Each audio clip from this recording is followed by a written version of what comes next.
Hey YouTube, Kira Twig here, just bringing you guys an update for my Gusto deck for July 2013. It's been a little while since I touched this deck. It's a pretty fun deck though, with lots of synchros, so I thought I'd give you guys an update for it. We'll go ahead and go through the main deck and the extra deck, show you guys what it's made up of. So let's go ahead and get started. I run 3 Winda, Priestess of Gusto. The main thing about a Gusto deck is when one of your cards is destroyed, either by battle or by card effect, depending on what monster gets destroyed, they'll special summon another one in their place. So with Winda, when she's destroyed by battle with an opponent's attacking monster and sent to the graveyard, I could special summon one Gusto Tuner from my deck. So you pretty much want to run 3 of those type of cards, including Gusto Guldo. He's probably the best because when this card is sent from the field to the graveyard, you can special summon one level 2 or lower Gusto monster from your deck. So you can pretty much, with this card, summon Winda, or you can even summon Gusto Agul. I also run 3 of him. And when this card is destroyed by battle and sent to the graveyard, you can special summon one level 4 or lower non-tuner Gusto monster from your deck. So you can go for Winda like you wanted, or you can go for this card, which I run 2 of, 2 Gusto Thunbolts. And when this card is destroyed by battle and sent to the graveyard, at the end of the battle phase, you can remove from play 1 Gusto monster from your graveyard to special summon 1 Wind Psychic type monster with 1500 or less defense from your deck.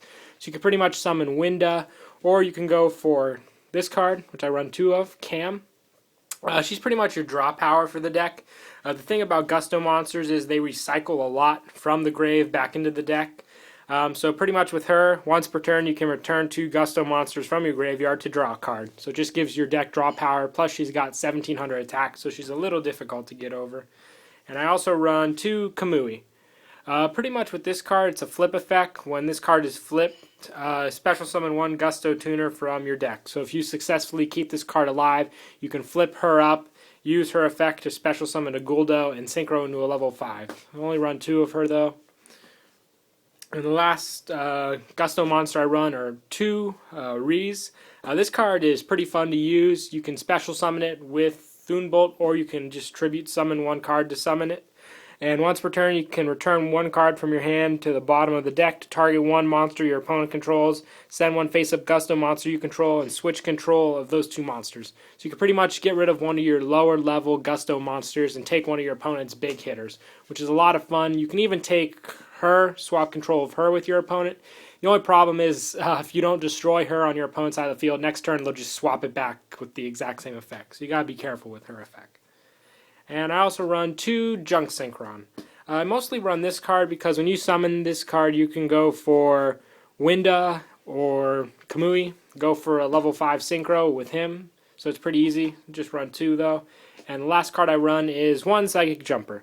So pretty much once per turn, you can pay 1,000 life points, select 1 face-up monster your opponent controls, and 1 Psychic type monster you control except Psychic Jumper, and switch control of those monsters. The battle positions cannot be changed. I can pretty much get rid of the Winda I'm not using, or the Kamui that I have on the field. So it's pretty good. So I only like to run 1, plus it's also a tuner, so it gives me more options. And that's it for the monsters. We'll move on to spells. I run 3 E-Tellies. Pretty much with this card, I could special summon the Psychic Jumper or any of the other Psychic type level 3 or lower monsters in my deck. Just helps me out with swarming the field if I need to Synchro summon or exceed, whatever the situation calls for. It's a quick play as well, so I could special summon Winda. Hopefully, my opponent will sack into her so she won't be removed at the end of the turn, so I can continue on that loop of special summoning. It's a pretty good card. I also run 2 Miracle Synchro Fusion.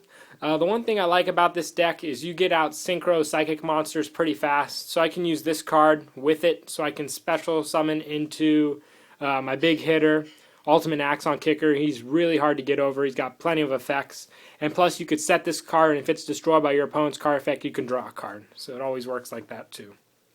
And with lots of monsters in the grave, I run 1 Pot of Avarice, Mind Control, 1 Dark Hole, 1 Reborn, 1 Heavy, and 2 MST. And we'll move on to traps. I run 3 Compulsory Evacuation Device. I really like this card in this deck, pretty much because I don't want to stop my opponent from attacking, but I don't want them to bring out monsters either that would end up destroying my Gusto monsters and ruining my plan. So I pretty much just use the Compulse to stop any monsters that would end up messing up my cycle that I want to get off. That's why I don't run Deep Prisons or Mere Force or anything like that, because I do want them to attack my monsters. I just want them to attack under my control. I also run 2 Bottomless, just for extra protection, 1 Solemn Warning, 1 Judgment, and 1 Dark Bribe. And that's it for the main deck. We'll move on to the extra. Like I said, I run 2 Ultimate Axon Kicker. Pretty much with this card, you need 1 Psychic type Synchro monster and 1 Psychic type monster.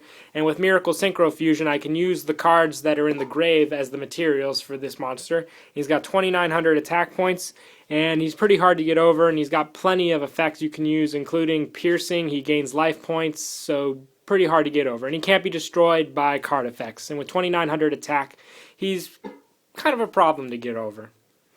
Plus I run 1 Daigusto Guldos, pretty much just the standard Gusto Synchros for this deck. Egal's the best one, Daigusto Freeze. I'm running 2 of her. Pretty much my opponent takes all the battle damage from Gusto monsters while she's on the field, and she can't be destroyed by battle, so she's really fun to use. They really don't see it coming because there's a loop you can use as well with her, including Guldo and Egal, so it's pretty fun. Plus 1 Android, just because she's Psychic, along with Life Transfer and Thought Ruler Archfiend. And I'm also running 1 Cataster, 1 Armory Arm, 1 Mistworm, 1 Black Rose, and for Exceeds, I'm running 1 Daigusto Phoenix. This card is really good in this deck, pretty much since the whole deck are wind monsters, so you can get double attacks going off with this card. And 1 Daigusto Emerald also works well to help recycle the cards back into the deck. So yeah, that's pretty much it for the deck profile. Hope you guys enjoyed. Definitely give Gustos a try. They're really fun to use.